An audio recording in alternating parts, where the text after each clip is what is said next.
जनभागीदारी समिति के पूर्व अध्यक्ष माननीय श्री नीरज जैन मोनू भाई साहब, प्राचार्य साहब, स्टाफ के साथी और प्रिय छात्र छात्राओं, आप सभी को उद्यमिता दिवस की बहुत बहुत शुभकामनाएं, बधाइयाँ। उद्यमी जिसे अंग्रेजी में एंटरप्रेन्योर कहा गया, उद्यमिता जिसे एंटरप्रेन्योरशिप कहा जाता है, इस हेतु मुख्य रूप से 5 बिंदुओं या 5 एलिमेंट्स की आवश्यकता होती है।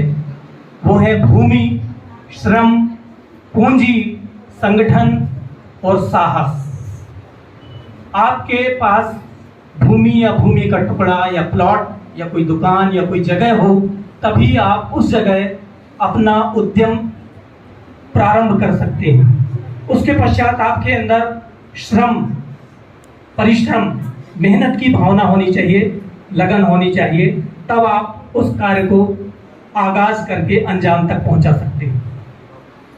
फिर आप अपने उद्यम को प्रारंभ कर रहे हैं तो स्वाभाविक है कि पूंजी की जरूरत होगी, कॉस्ट की जरूरत होगी, लागत की जरूरत होगी। बिना पूंजी के कोई भी व्यवसाय, कोई भी धंधा, कोई भी बिजनेस शुरू नहीं किया जा सकता।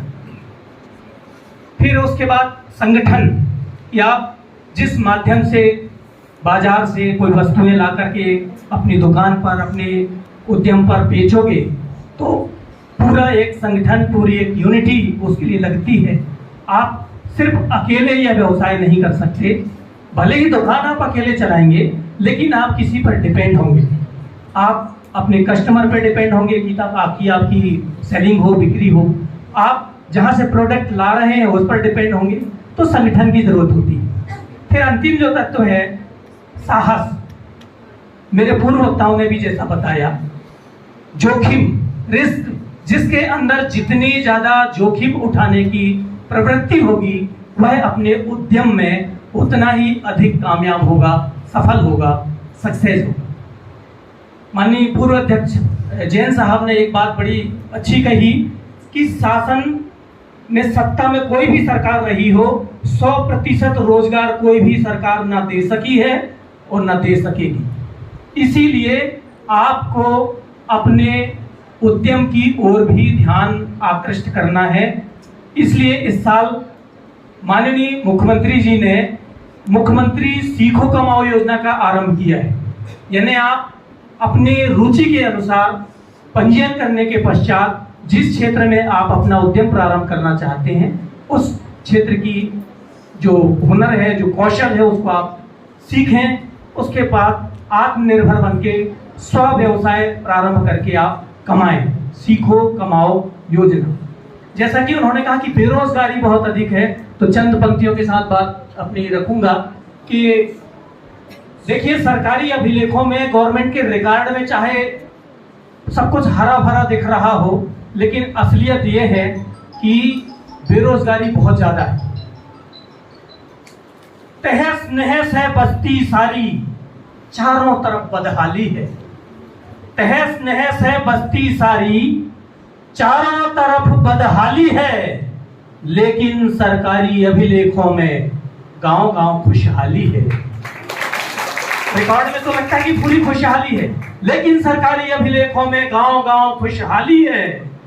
और पांव छुआ तो दादा ने इतना कहकर दम तोड़ दिया, कितने दिन के बाद तुम्हारी सर्विस लगने वाली है। कितने दिन के बाद? घर वालों की आशाएं आपसे होती हैं, एक्सपेक्टेशन होता है, अपेक्षाएं होती हैं, उम्मीद होती हैं कि आप कुछ करेंगे, कुछ बनेंगे, आपकी नौकरी लगेगी, और वो राह जो होते रहते हैं कि बेटा तेरी सर्विस कब लगेगी। हो गई पूरी पढ़ाई, बोलिए अब क्या करें, हो रही है जग हंसाई, बोलिए अब क्या करें। तो जब पढ़ाई पूरी हो जाती है तो जग हंसाई होती है कि ये कुछ नहीं कर रहा है, बेरोजगार घूम रहा है, तो जग हंसाई होती है।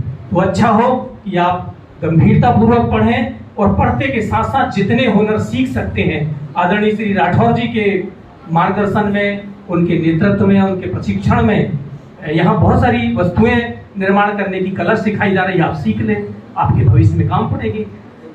ग्रेजुएशन होने के बाद आपको कोई कल को ये नहीं कह सकेगा कि पढ़ाई पूरी हो गई, अब क्या कर रहे हो।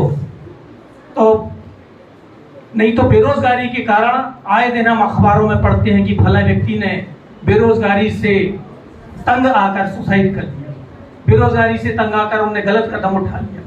तो ऐसे कदम ना उठाएं, आप साहसी बने, जोखिम की प्रवृत्ति अपनाएं और साहस के साथ, उद्यम के साथ इस उद्यमिता दिवस पर संकल्प लें कि कल को आपको यदि कोई शासकीय रोजगार ना मिल सका तो आप आत्मनिर्भर बन के धनोपार्जन करने में सक्षम हो सकेंगे, अपने परिवार को बेहतरीन ढंग से आप पालन पोषण कर सकेंगे।